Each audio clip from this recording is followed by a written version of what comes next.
Сәлеметсіздер ме, құрметті көрермендер? Менің каналыма қош келдіңіздер. Менің каналыма тіркеліп, лайк басып, қоңырауға қосылып қойыңыздар. Бүгін біздер манты пісіретін боламыз үй жағдайында. Бізге не керек? Бізге бірінші жұмыртқа керек, және 250 грамдай су керек. Мен көз мөлшерінде құямын. Шым-шым тұз керек, және ұн керек. Бізде бұл высший сорт. Біздің етіміз, фаршымыз дайын. Қазір енді қалай мантының несін дайындау керек екенін көрсетемін.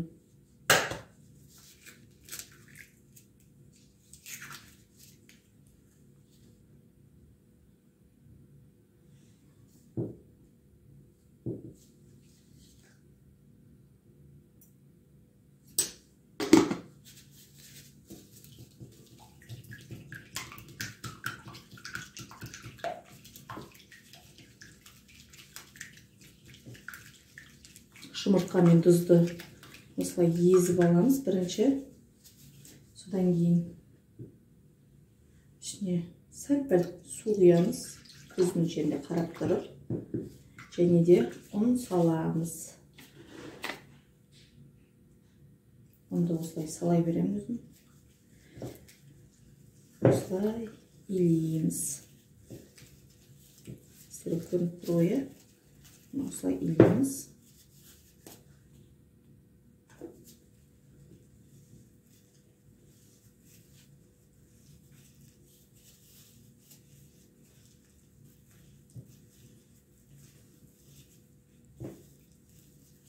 Бұл бір келкі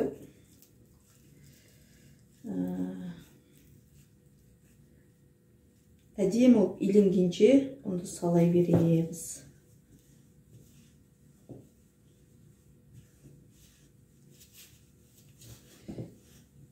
Кішкене қолақпен ыңғайсыздау болып тұр.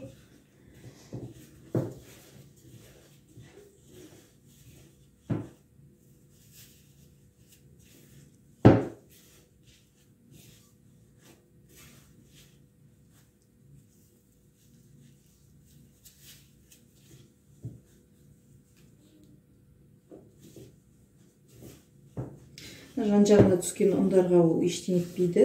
Қазір тестіні ысығанда сол ұндармен астымыздағына ағашы таза.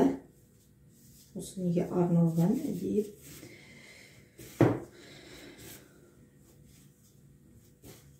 Мінекей, тестіміз уже жұмыртқа салғасын тез қатаяды.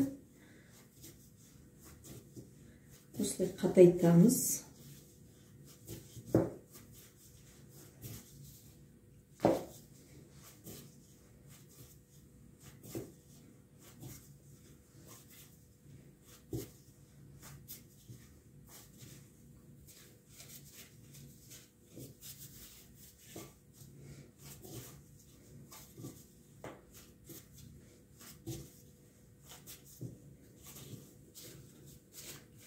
Бізде әдемі бір тест шықты. Қатайған. Осылай. Жаңағы ұнымыз түскен.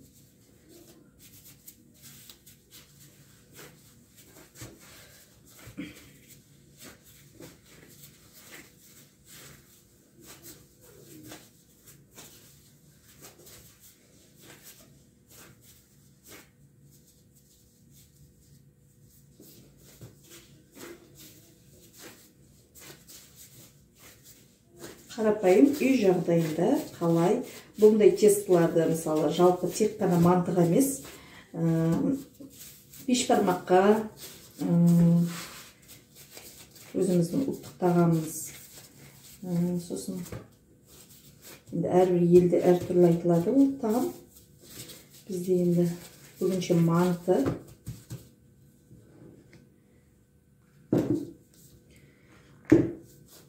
Тестіміз дайын болды. Бұл тестімен қазір бізде жаңа тартылған фарш еті. Фаршымыз да дайын.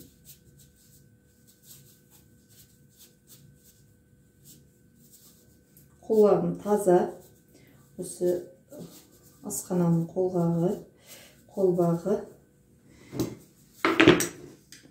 Бұған кішкене тұз сеуіп. Сәл су құйған дұрыс. Ет қой енді, фаршымыз тартылған, кішкене не болу үшін, влажный болу үшін.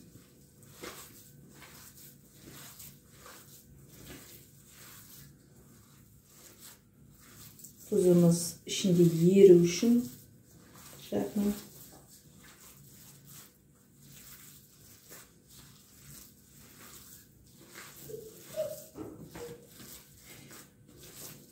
Мінекей фаршымыз да дайын.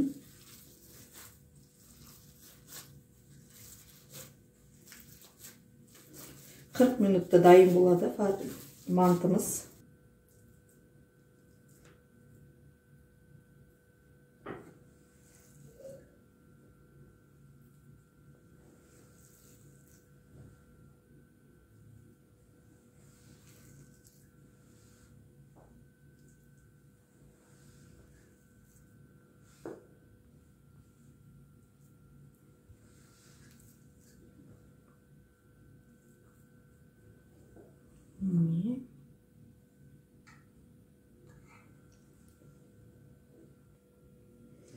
Енді мінекей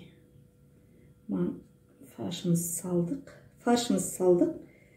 Ары қарай мантыны әдемілеп жабамыз. Міне осылай жабылады. Осылай да жапсаңыздар болады. Міне бұлай да әдемілеп жапсаңыздар болады. Өздеріңіз қалауларыңызбен жапсаңыздар да болады.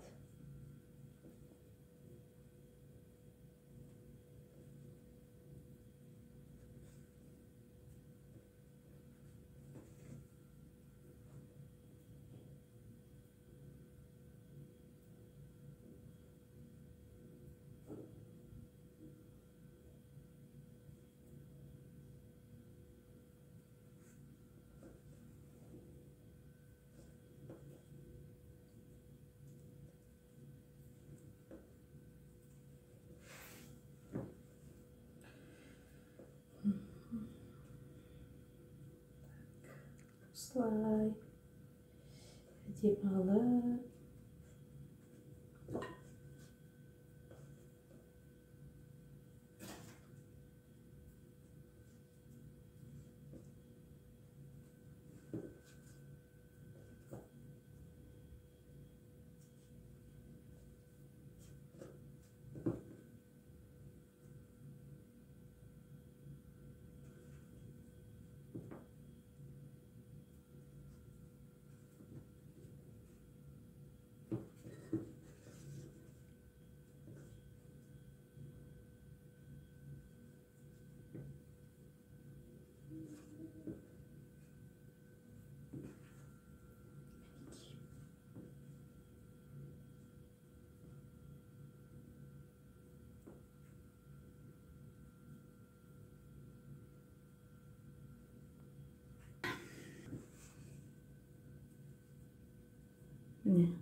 Төрт жағына тек түйіп, осылай әдемі қылып жаба қойсыздар.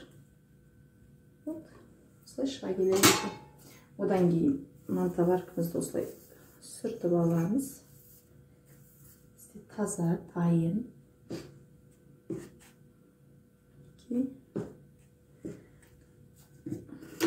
Оған май жағамыз.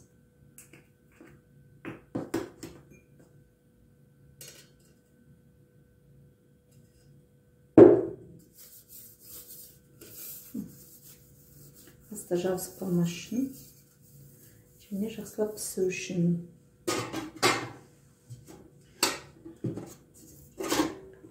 Міне өйстіп, сосын мантымызды әдемілеп саламыз.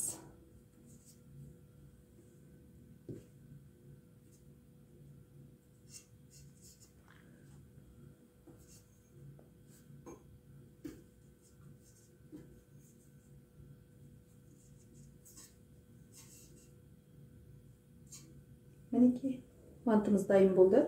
Енді бұны 40 минутқа газге, отқа қоямыз. Біздің суымыз қайнады.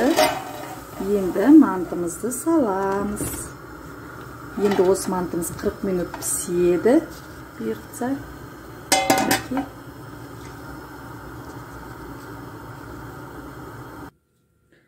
Ал құрметті оқырмандар, мінекей біздің мантымыз пісті. Міне сочный болып пісті.